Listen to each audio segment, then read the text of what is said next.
Hello, this is Daybreak. I'm Shakil 5858. I'm a Budnam. Thank you and I appreciate for sparing your time. Following news have been reported by American Canadian channels and AP, AFP and Reuters news agencies. Now, the headlines. 3 category Hurricane Milton landfall on Florida. 120 miles per hour winds. Trump accused Biden regarding hurricane. Biden denied those accusations. Israeli and American leaders spoke with each other on telephone. Israeli bombing on Lebanon and Gaza. On Wall Street, Dow Jones Industrial, S&P 500 and Nasdaq all went up. Now please watch the channels.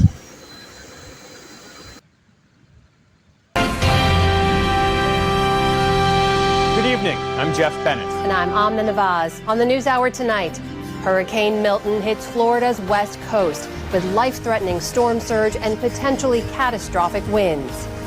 The impacts of the wind is inevitable, and we have to rebuild from that. But saving lives is the most important thing right now. With 26 days till the election, former President Donald Trump tries to win over voters in President Biden's hometown. And a growing number of civilians in Lebanon are displaced and in dire need of aid amid Israel's ongoing offensive against Hezbollah.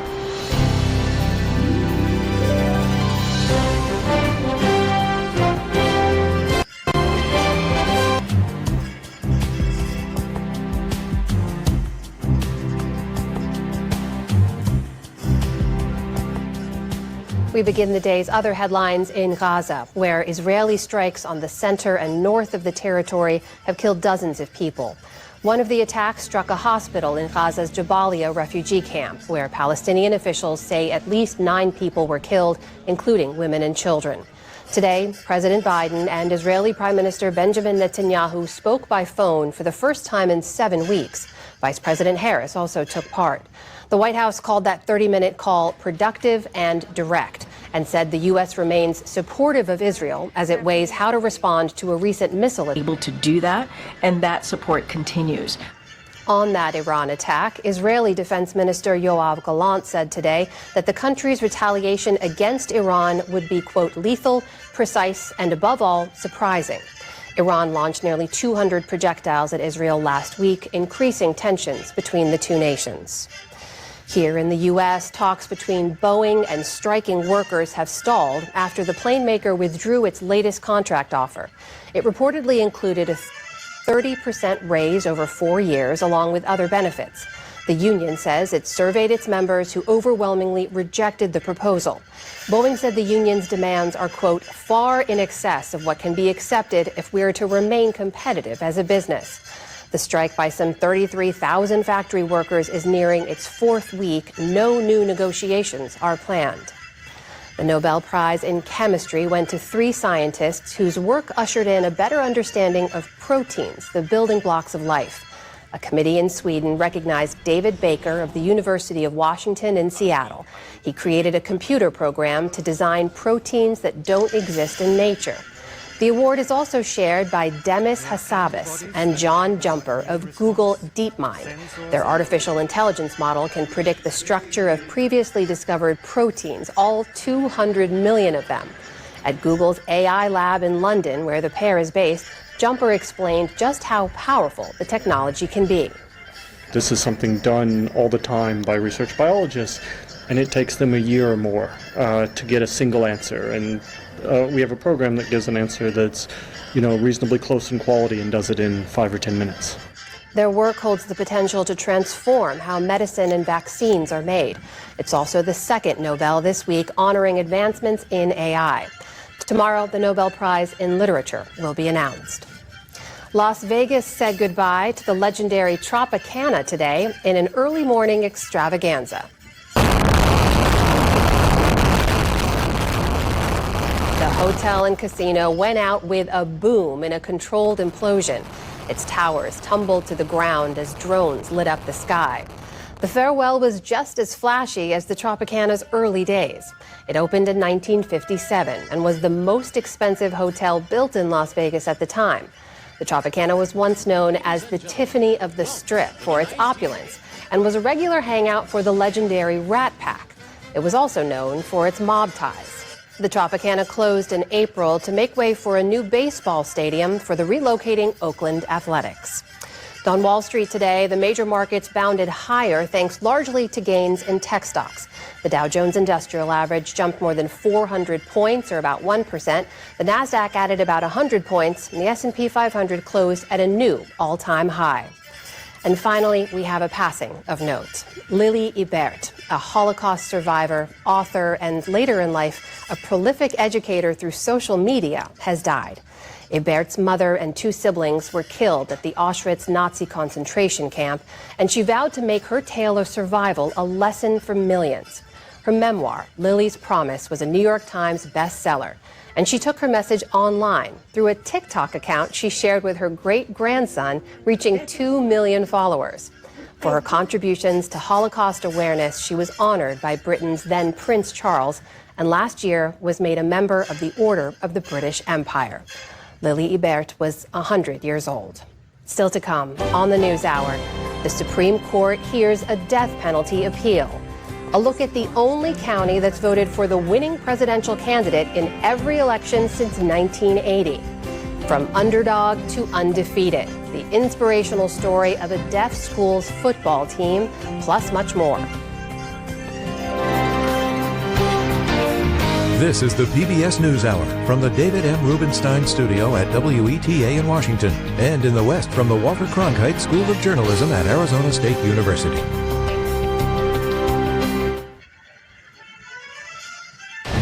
Tonight, as we come on the air in the West, a special edition of World News Tonight. Hurricane Milton making landfall at this hour, the dangerous hurricane. A major Category 3 storm, winds up to 120 miles per hour. They are warning of an historic storm surge. Tonight, the first images now coming in. Conditions worsening. The outer bands of the storm already slamming Florida's Gulf Coast with heavy rain and strong winds. A record storm surge up to 13 feet possible. Already tonight, an outbreak of tornadoes on the ground here. At least 30 reported tornadoes. A confirmed tornado crossing I-75. The images of one tornado tonight tearing through a neighborhood. Everything goes dark. Tonight, my interview with the hurricane hunters flying right into this hurricane. What they want you to know about the strength of this storm. And tonight, authorities now warning there will be no rescues until the hurricane passes. President Biden and Vice President Kamala Harris with FEMA. The president calling this a matter of life and death. Vice President Harris calling into cable news and the Weather Channel to warn viewers about the danger. Ginger Z standing by with the new forecast just in from the National Hurricane Center on the strength of this storm and where it's going next. The other news this Wednesday night, the alarming scene in the cockpit, the flight that took off from Seattle. The captain suddenly losing consciousness and then dying mid-flight. The emergency landing at New York's JFK. There is also news tonight in the Sean Diddy Combs case. An attorney now signaling a growing number of alleged victims now coming forward. He says some of them were minors at the time of the alleged assaults.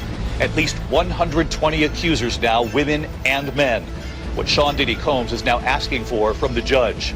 The news coming in tonight of a small plane crash, 5 people killed, a cellular device, and an SOS call to 911, alerting authorities to the location of the crash.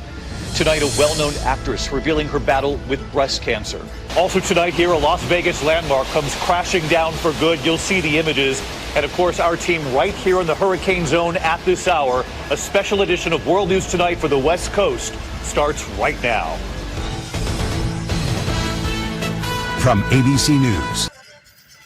This news is funded by viewers like you. Please support our work at democracynow.org/give. Welcome to Democracy Now!, democracynow.org, The War and Peace Report. I'm Amy Goodman. Israel's military has once again invaded the Jabalia refugee camp in northern Gaza, its third such offensive in the last year. The Palestinian Red Crescent Society says the assault has left dozens of people dead or injured as soldiers, quote, fire at anyone who moves, unquote.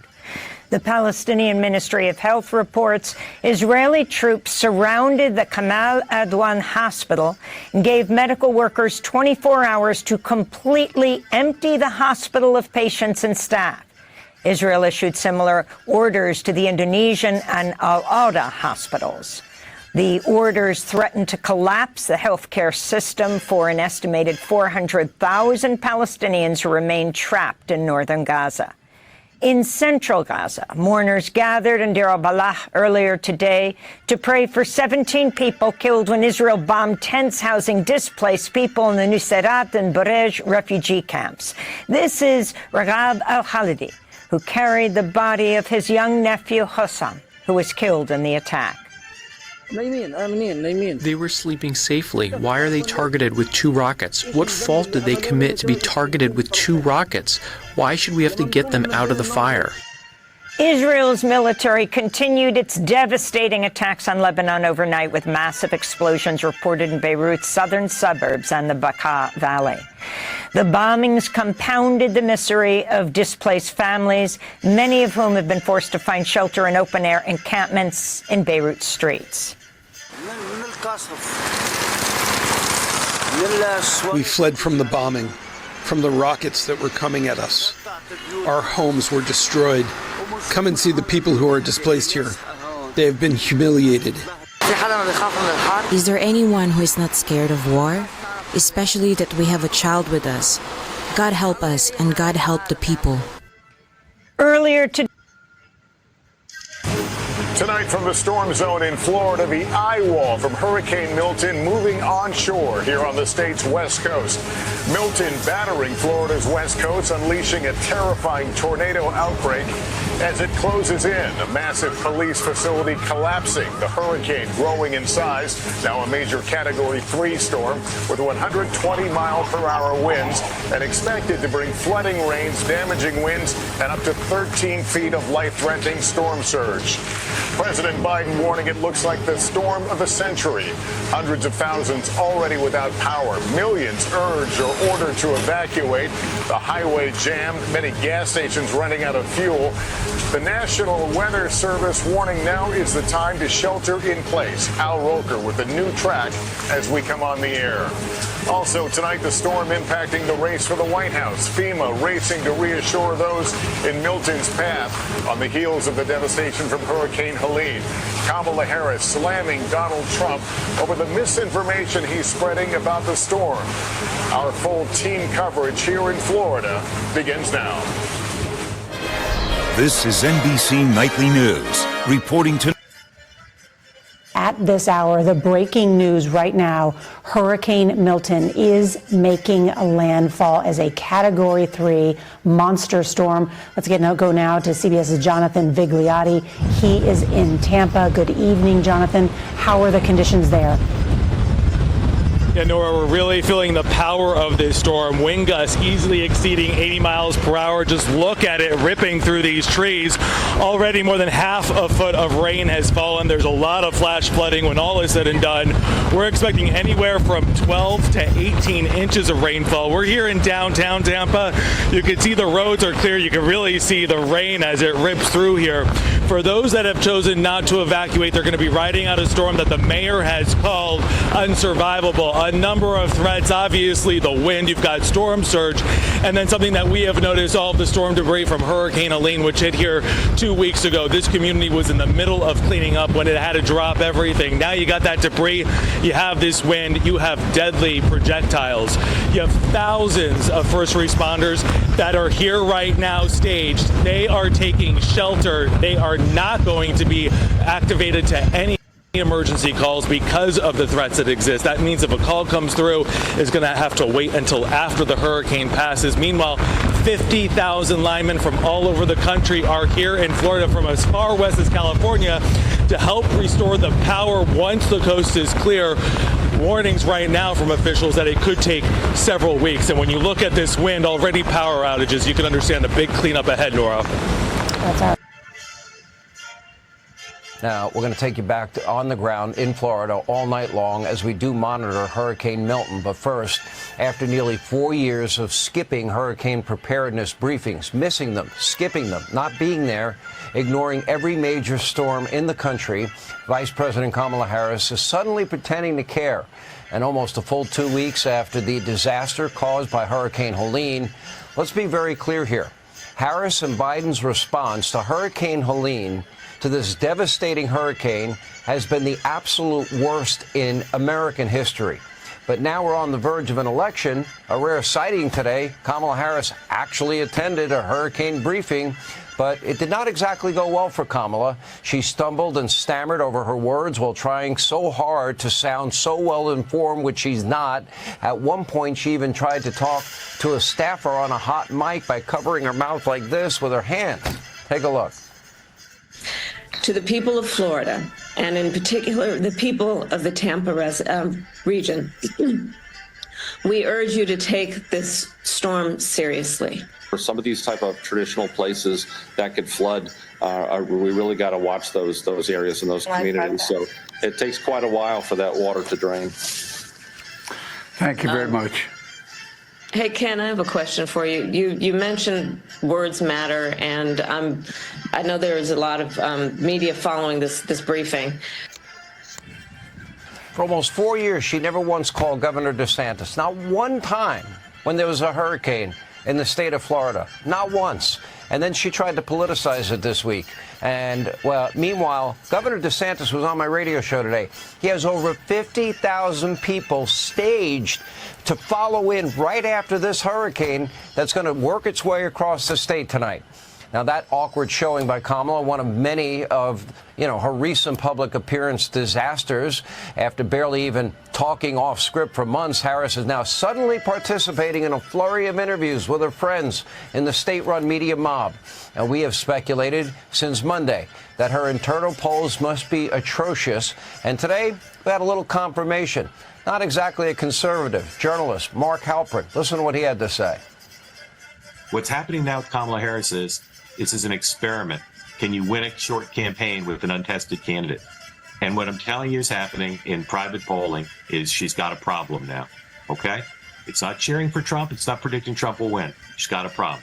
For you Harris people on here complaining that we're talking about problems in the Harris campaign, you're welcome to put your head in the sand about it. If you want to go watch MSNBC primetime and hear how great things are going for the Harris campaign, you're welcome to do that. But if you want to understand what's actually happening, we're here to tell you. I just saw some new private polling today that's very...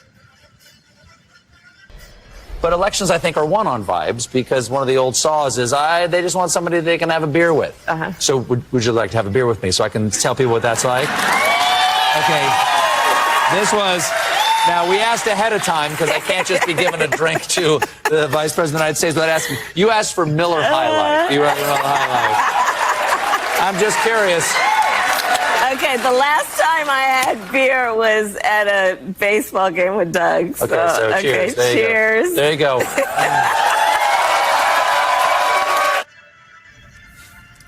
That was Vice President Kamala Harris last night having a beer on The Late Show with Stephen Colbert, wrapping up her 48-hour media blitz where she appeared on a variety of traditional and non-traditional outlets, from the Call Her Daddy podcast to Howard Stern, The View, and 60 Minutes. Those appearances seem to have gotten under the skin of her opponent, Donald Trump, who dropped out of his 60 Minutes interview. He posted a long rant this morning, so outraged that Harris' interview was supposedly sliced and diced, that he's now adding CBS to the long list of entities that he has grievances against and claims that he will investigate should he get a second term. This includes ABC News for daring to fact-check him during last month's debate and Google for only showing the bad stories about him. In the meantime, some of Trump's former employees and fellow Republicans are in Pennsylvania right now. Former Congresswoman Liz Cheney, along with Sarah Matthews, Cassidy Hutchinson, and Alyssa Farah Griffin, all of whom worked for Trump in his administration, are hosting an event in the Philadelphia suburbs making the case against their former boss. Joining me now to discuss is Jonathan Allen, NBC News senior national politics reporter, Maria Teresa Kumar, president and CEO of Voto Latino and an MSNBC contributor, and Rick Tyler, Republican strategist and MSNBC political analyst. So excited to have all of you at the table today. So I'll start with this, because I think for people who don't pay attention to politics, right, they're listening to podcasts. They're listening to Howard Stern. They care about things like what's happening with Stephen Colbert. Rick, I'll start with you. How effective do you think it is for the Harris campaign to have done all of this in 48 hours, right? Like, this wasn't spread out through the week. It was a massive, massive blitz at the beginning of this week to get to all these sort of non-traditional outlets. Look, I think it's enormously effective because you go to where the people are, you hunt where ducks are, and these are where the people are. The media will complain, and I'll complain about the media a little bit here. They'll complain that she's not going on the substantive, hard news, answering the hard questions. But as a political operative, I'm not. And reckless and irresponsible and relentless promotion of disinformation and outright lies about what's going on. It's undermining confidence in the people of Florida. Why do you think Trump is spreading misinformation? I don't know. I simply don't know. You can speculate, but I just find it, I know I've used the phrase more than I've used it ever in my whole career, un-American. It's un-American. It's not who the hell we are. What are they talking about? Now, this is so predictable. So Floridians are focused on survival, not politics.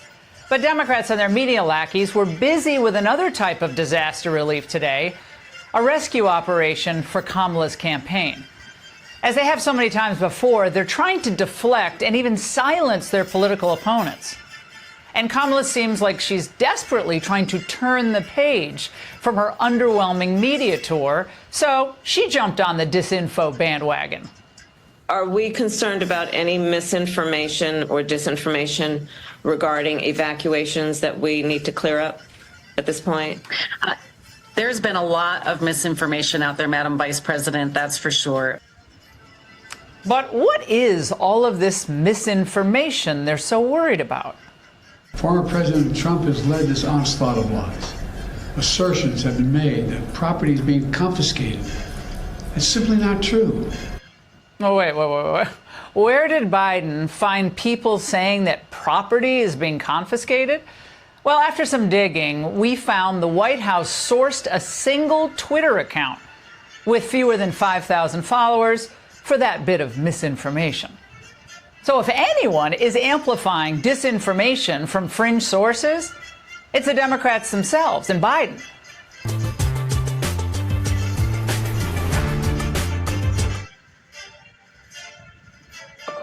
Breaking tonight, the monster that is Hurricane Milton now bearing down on Florida.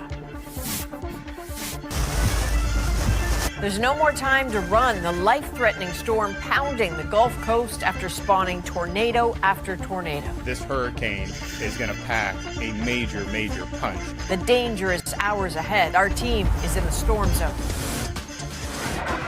CBC News is also in northern Israel as Hezbollah fires a barrage of missiles from Lebanon.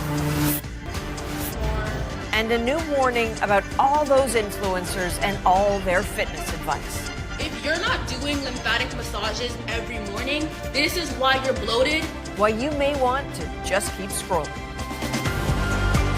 From CBC News, this is The National with Chief Correspondent Adrian Arsenault.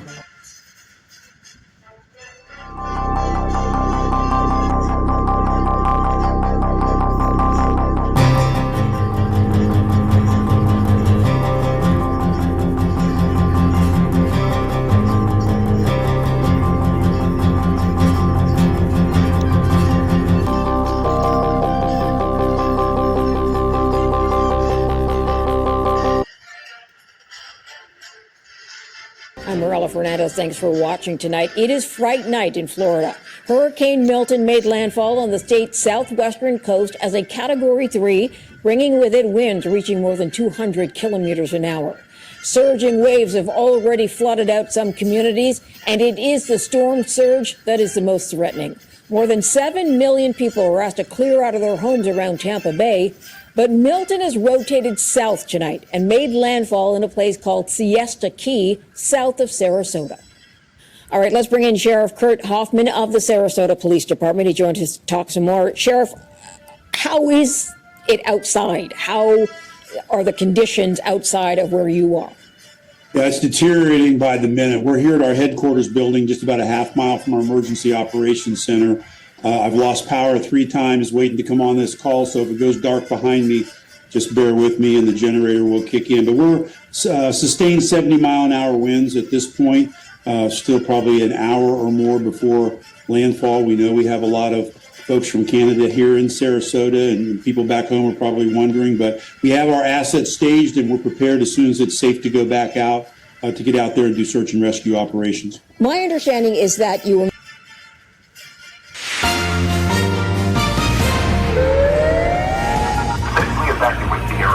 Hurricane Milton now hours away from making landfall in Florida. The last-minute evacuations. There's a certain point where we will not let our first responders go out there. The tornadoes that have already touched down. Fears about insurance and why the Gulf of Mexico is expected to be a nightmare for years. Also on this Wednesday night, Israel's deadly new airstrikes. The hundreds of thousands of people still in the crosshairs of war with nowhere to go. Another hit to marine land, the latest death at the popular tourist attraction, and drawing to a close. Newspapers don't want to tackle serious issues anymore. Canada's largest newspaper chain drops an award-winning Canadian editorial cartoonist.